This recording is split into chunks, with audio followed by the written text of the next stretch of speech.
to a large crane. It's totally open.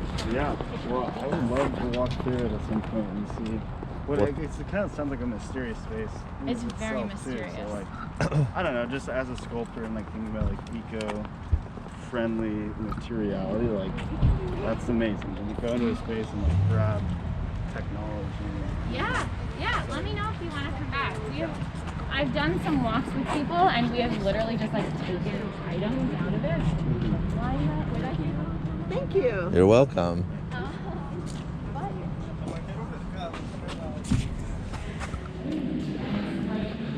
Technology that they thought was like on the cutting edge. And that was only 40 years ago. And they thought they were building the future. And the fact that it's defunct to the point of like not even worth taking it out, like not even bringing it with them, like it was so useless to them, like that blows my mind. Right, obsolescence in some whole other sphere. Right, yeah. And so quickly, like I cannot believe that. Yeah. And on the scope and scale of what IBM has done in this valley alone, I'm just like, whoa, like what is 20 years from now gonna look like? Like what are we gonna do with our old laptops? Right. I know a guy who had taken on the role of trying to find ways to recycle all the materials in the Kingston facility that was Tech City for a while. Okay. And he had such interesting stories about how they were trying to recycle things. And one of the hardest things for them to get rid of, or try to get rid of, was the water tower that was there. Like the water tower was just impossible. There were people who would be really interested in it, but then they couldn't figure out any way to remove it that was, sort of like reasonable. Well, that, and it was also just the expense of sort of like dismantling it, taking it down, transporting it, putting it up somewhere else was far more, it was so much easier for them to just buy something new, which seems so sad. Yeah, it's the economic problem that is huge.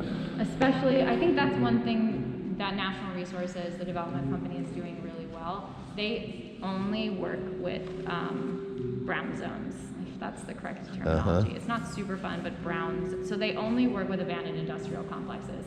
I think they have about 15 sites in total. And they are, I think almost all of them, if not all of them, are abandoned industrial sites. Wow. Their work has not been, they've never done something like this before, so I think maybe they're a little over their heads with what building an art center is. But they have what they call their iParks and it's like live, work, play. So there's there's living situations. So there will be a living situation built here. So that's what they've done in other places. I see. I think that is the plan eventually here, is to have housing, to have office space, to have maybe restaurants. Their other properties have like restaurants. They have one on the waterfront in Tarrytown, in Yonkers, Greenwich, Connecticut, Edgewater, New Jersey. But reusing and upcycling has been like their kind of mission. So that's been really great to watch it, even from a distance, how they move about, procuring another space. That's really great. Is there any history with them providing affordable housing in those complexes? Not that I know of, no. But hopefully, that would be amazing. Having subsidized artist or farmer housing would be fantastic. But again, it's kind of figuring out how do you balance the commercial with the, we're not a charity, it's not a charity, so it's like, how do you make it sustainable to do these a lot more community-driven projects? Yeah. It'd be exciting if they end up getting educated by their own projects. That would. Right?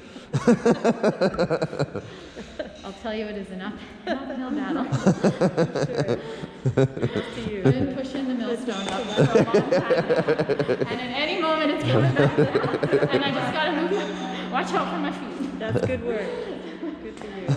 But yeah, if you wanna walk around. We'd love to. See art and peek in and see lost arts, I can't champion it enough. It's a bit of my baby. I love it so much. Did you say that they're going to be new films every year that you're That's my dream. I would love to feature 10 new artists or 10 new farmers every year and do different seasons. That hasn't been committed to on the funding side, but the production company is like 100% on board for doing that. Okay. Yeah. great. Yeah. Thank you so much. Yeah. I can't tell you how much I appreciate your sort of candidness, your sort of like willingness to sort of just like talk about anything we bring up. You're a really good sport. Thank you. Yeah, it's really a pleasure. Thanks so much. And I have to say, it's very exciting to find an art center that's specifically devoted to farming and food ecology and hopefully food justice.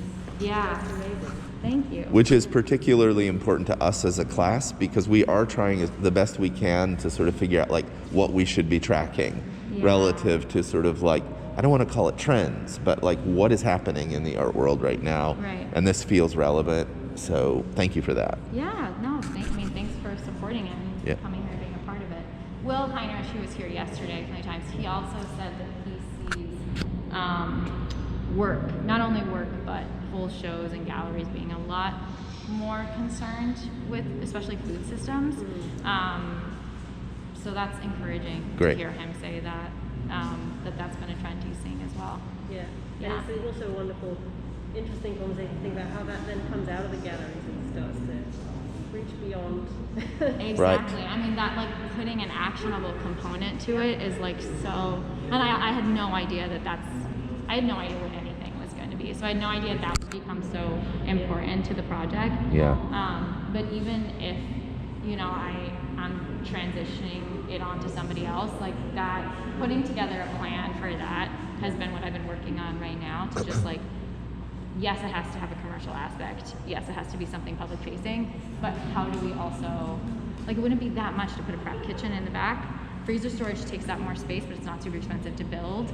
And like how, maybe you rent it out, you use it for people who want, maybe they have a food truck and they want to turn it into a restaurant. Like doing that sort of thing that like we can make it turn a profit, at least make it self-sustaining, but also really more than just a retail space.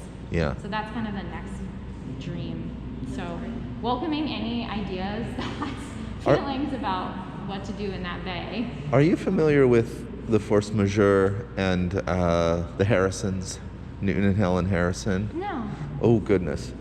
I think you should check them out. Okay. Because one of the things that they have been, well, Helen's no longer alive, but they have been, but they're, Newton's working with his son now, and they have devoted their career to doing these projects that really sort of like help folks understand what a certain landscape can be. What are their names? Newton Harrison, and Helen Harrison was his partner, and the program that Newton and his son Josh are still a part of is called the Force Majeure from UC Santa Cruz, I think. Okay.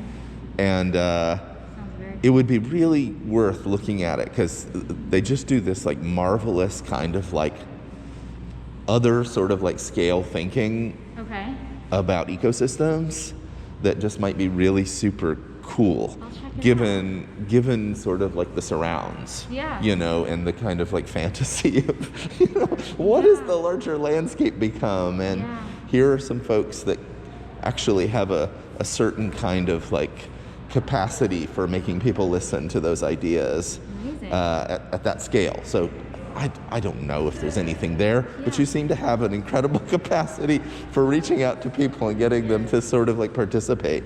Yeah, So check it out. So check them out. I think they're super interesting, and wow, you should just see what they're Are they doing about. stuff outside of Santa Cruz? Or Oh yeah, all over the world. Oh, amazing. The thing I was kind of hearing about recently is they had taken up this whole project of letting fires burn as part of this big project around Lake Tahoe and stuff, and so they had kind of this whole sort of like fire management policy that had been implemented around their creative thinking. Wow. So it's that kind of thing, and then early in their careers, they would do things like look at entire sort of like food system possibilities for a bay and a certain part of, I